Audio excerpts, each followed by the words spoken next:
Greetings everyone, I hope this finds you well. Thank you for joining another video. Today's piece is focusing on enhancing dialogue in an age of polarization.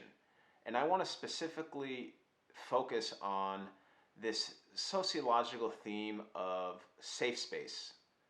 And this is a kind of buzzword that has gained traction in recent years, especially on university campuses in the United States. And the term essentially refers to an environment in which an individual can feel safe, not only physically, but also kind of spiritually, mentally, and so on and so forth. And really this safe space is an environment in which an individual can feel protected and feel surrounded by like-minded individuals. Now, I think it's quite obvious why a safe space is necessary, especially for communities and individuals who have been increasingly marginalized over the years. But I also want to push back on this idea of safe space too. Some critics, not necessarily myself, but some critics are saying that a safe space coddles people, that it protects people too much from unfamiliar or even challenging arguments that could perhaps push this individual to grow in some manner or another. So a few years ago, I wrote an article for the Islamic Monthly which focused on this intersection of Islamophobia and safe spaces. And I wrote the article after giving a talk on Islamophobia and ISIS and how they're two sides of the same coin at a church in Kingwood, Texas, which is a relatively conservative Christian community. And right at the beginning of my talk, an older man who happened to be a veteran put up his hand, stood up, interrupted the beginning of my talk, and told me that I was spreading lies about Muslims in the United States and particularly about the Islamic faith.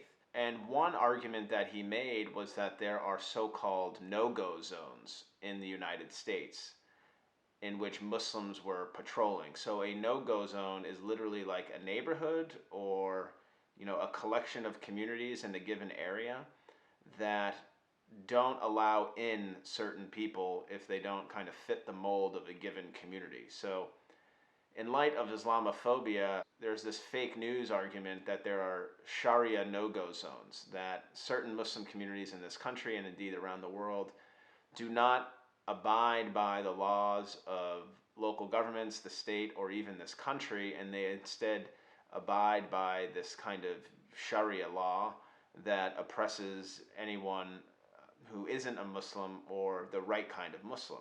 And I asked the man who stood up and said this, where did you hear about these no-go zones? And he mentioned that he heard about them on the news. And I asked him which news outlet, and he said Fox News. And then I asked the man if he believed in it, and he said yes. And then I proceeded to ask him a bunch of additional questions, which were the following. Have you ever been to a mosque? Have you ever interacted with a Muslim? Have you ever gone to an interfaith dialogue session? The answer to all these questions were no.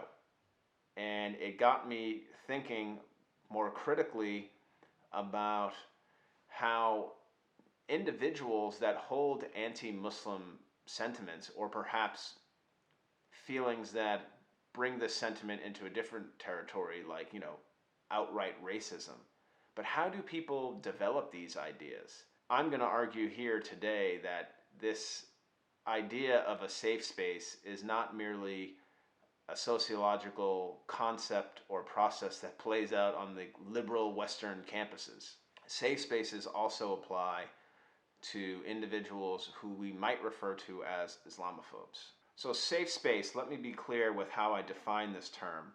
It is, according to Advocates for Youth, which is a nonprofit organization based in Washington, D.C., a place where anyone can relax and be fully self-expressed without fear of being made to feel uncomfortable, unwelcome, or unchallenged on account of biological sex, race, ethnicity, gender, identity or expression, cultural background, age, or physical or mental ability. Critics of a safe space, among them are people who may identify as cultural libertarians, often view a safe space as a destructive product of the regressive left, where young people can live in their own little bubbles, free from any ideas that differ from their own progressive narratives. Urban Dictionary, which some of you may be familiar with, it's a dictionary that uses slang words and phrases. It mockingly states that safe spaces allow young people to, quote, recover from the trauma, free from any lasting damage resulting from exposure to ideas that conflict with their leftist professors. I suppose I would fall into the category of a leftist professor, though I really have no idea what this classification or category means. But hopefully you can see some light in this narrative that I'm putting together. This idea that maybe so-called Islamophobes are also guilty, I suppose, of the same mentality or the same conscious decisions of the leftists that they're bashing. My own impressions of anti-Muslim bigots who exist in safe zones is that they tend to operate behind the safety of a computer screen. And they regularly are active on social media platforms, whether it be YouTube or blogging or whatever it might be. And they really not only bash people's ideas, but they bash people. So they don't merely focus on, the argument or the claim, but they really work hard to demonize the individual who is delivering the message. Now, for someone like myself and others like me, some of the so-called Islamophobes have never interacted with the people that they criticize. It makes you wonder, do some of these Islamophobes go to mosques? Are they legitimately interested in having interfaith dialogue to grow and to kind of understand and to build bridges? Or is there something more nefarious going on? So the development of these safe spaces means that Islamophobes perhaps cannot tolerate ideas that may be uncomfortable for them to digest. The rise of safe spaces for Islamophobia at large means that these individuals can avoid unwanted exposure to knowledge or traditions outside of their own. Another argument is that these individuals live in fear.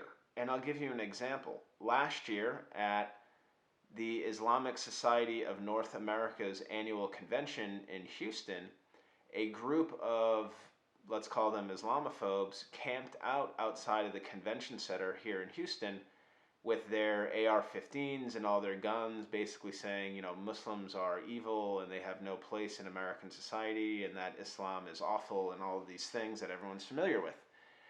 And one of the things that really popped into my mind was how easy it was for them to kind of exist in that little bubble outside the convention center.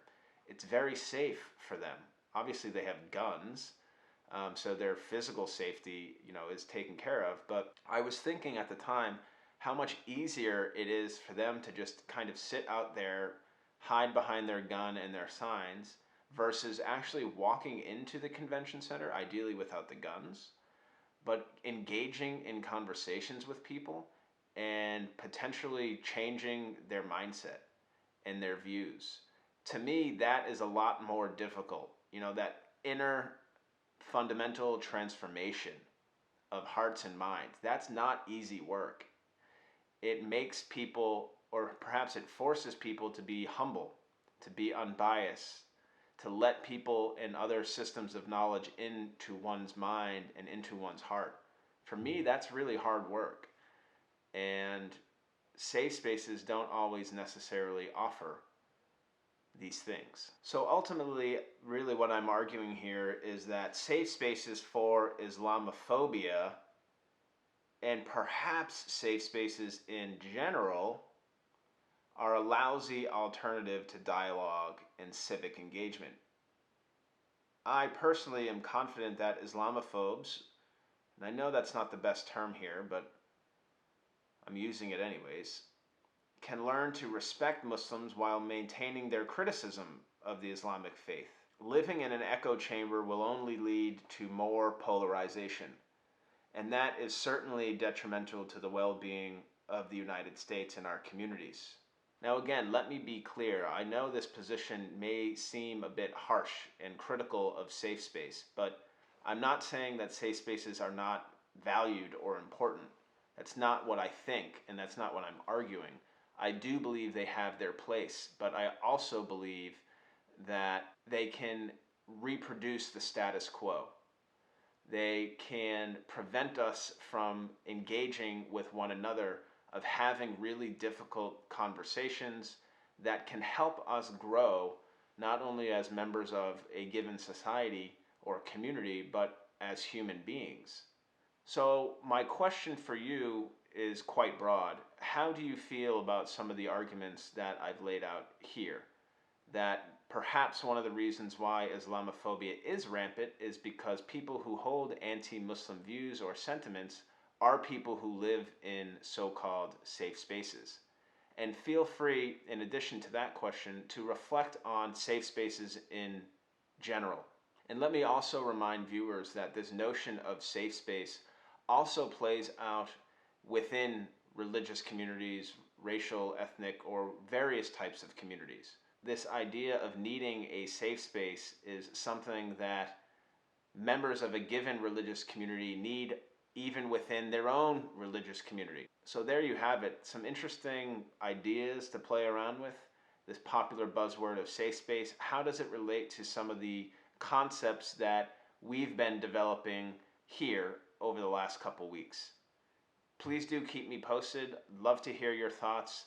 Always open for DMs and private messages, and we can kind of unpack these things in more detail. Looking forward to reviewing your comments. And again, stay safe, take care, and see you soon.